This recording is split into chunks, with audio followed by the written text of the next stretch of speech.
အခုဆိုရင်ကျွန်တော် flow ကနေပြီးတော့1200 level ပေးမှာပေါ့နော်main C level 21.546အဲ့ဒီဟာကိုပေးမှာပါပေးမယ်ဆိုရင်အရင်ဆုံးအရင်တိုင်းထားတဲ့ဟာအထီကိုတောက်ဖို့အရင်ချိန်နဲ့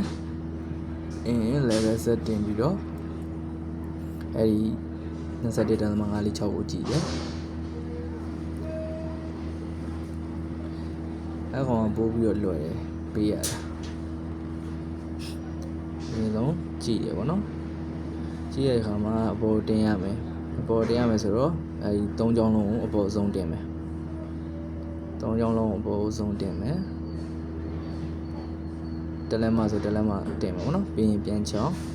ပြီးရင်ရေချိန်ထက်အဲဒီချိုးရေချိန်ထက်ပြီးသွားလို့ရှိရင်ပြန်ပြီးတော့ကြည့်โอเคနည်းနည်းလိုသေးရင်နည်းနည်းထပ်တင်ချလို့ပြီးရင်ရေချိန်ပြန်ထည့်ပြီးရင်ပြန်ကြည့်โอเคရပြီဆိုလို့ရှိရင်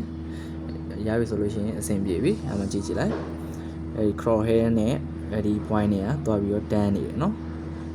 သွားပြီးတန်းနေလို့ရှိရင်ကျွန်တော်တို့ဘောမှာ correction လေးနဲ့ပဲမှတ်ရုံပဲ correction လေးနဲ့ရှေ့အပေါ်တင်အောက်ချလို့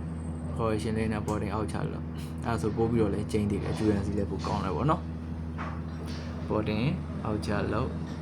ရပြီဆိုလို့ရှိရင် correction point